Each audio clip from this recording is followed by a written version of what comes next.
Hello everyone, it's CoasterNetwork here, and today I'm going to be giving my reviews and rankings of the 4 roller coasters at Chessington World of Adventures Resort, located in Chessington, in Surrey, in the UK. So first things first, I'm going to run through the 4 coasters in the order that they opened.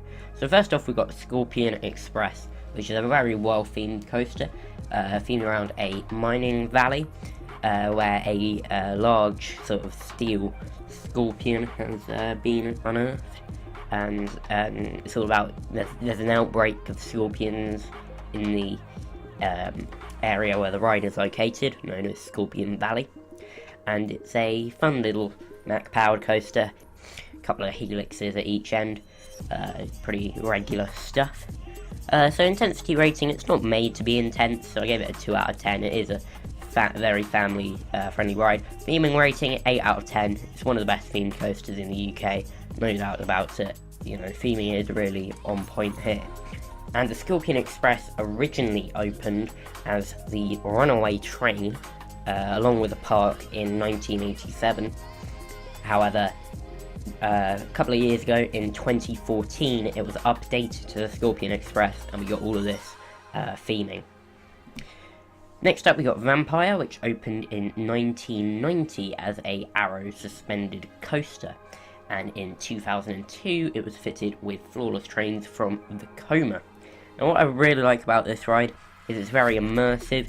You're going around this woodland area, it's all very haunted, which is where the queue line is as well, and in the queue there are loads of gravestones and stuff, and lots of theming related to this sort of vampire theme. And when you're actually in the station, there's a large animatronic vampire playing an organ, and the lighting is very dimly lit, and it's made to feel like you're in Dracula's castle. Intensity rating, for a family coaster it is quite intense. If you've ridden any of the arrow suspended coasters, I'm sure you'd know.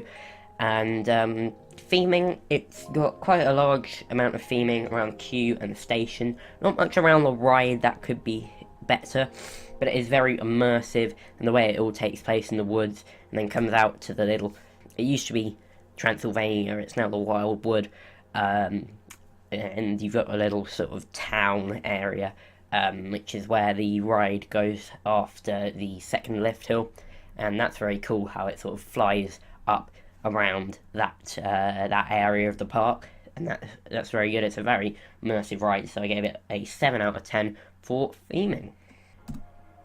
Next up we've got Rattlesnake, a Marathon Wild Mouse coaster, which opened at the park in 1998. It's a standard layout Wild Mouse, nothing too special there, but where this really shines is the theming that's used around the ride.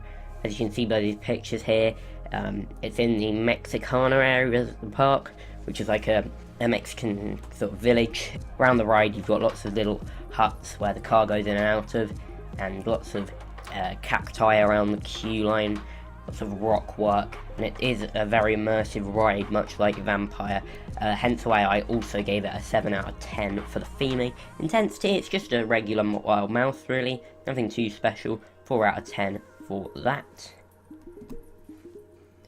Now, although this opened in 2004, it is Chessington's newest roller coaster, and it's arguably one of the best marathon spinning coasters going at the moment.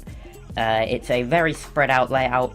As you'll know, most spinning coasters are quite compact, but as you can see, the picture in the middle there is of the first lift hill and drop. If you took that shot of another spinning coaster, you'd be able to see lots more track around it, but here you can see that is the only bit of track and supports to be in that shot.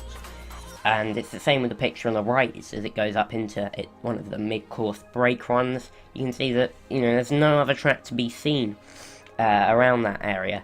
And it's got 2 lift hills. First one being about 50 feet tall, second one is only about 20 feet tall, but it's that's basically just to get it round to the final brake one. I don't really see why else that second lift hill would be there, apart from to give the car more momentum. If you're getting it spinning, it can be quite intense, as I'm sure you're aware if you've been on a marathon spinning coaster. so that's why I gave it a 6 out of 10 for intensity.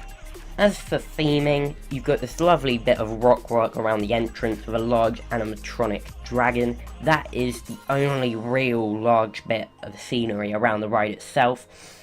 The ride itself goes around and surrounds the area which is Land of the Dragons, which consists of a few smaller children's attractions. The area itself isn't one of the best themed areas of the park. I do have to say Chessington have stepped up their game a lot since then, with areas such as Wild Asia. It's a lot more immersive than Land of the Dragons.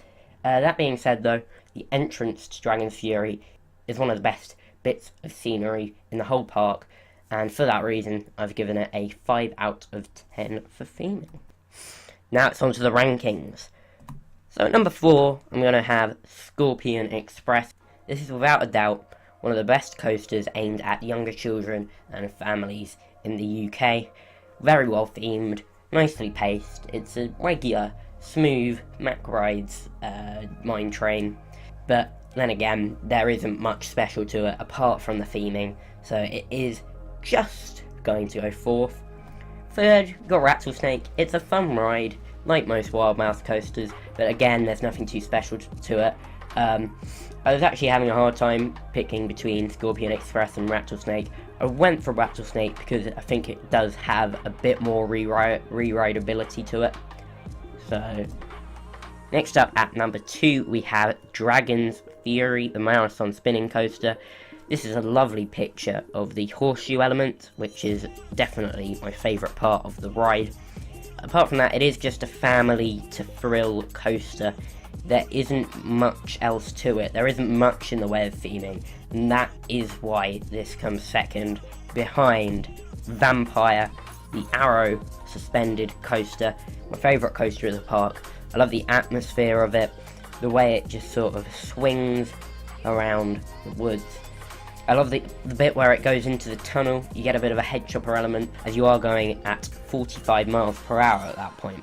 It does have a second lift hill, but unlike Dragon's Fury, it's not there to give it enough momentum to make it back to the station. It takes you out again on another large section of track, and I do prefer the second half of the ride to the first. And that ends the video. So, thank you for watching.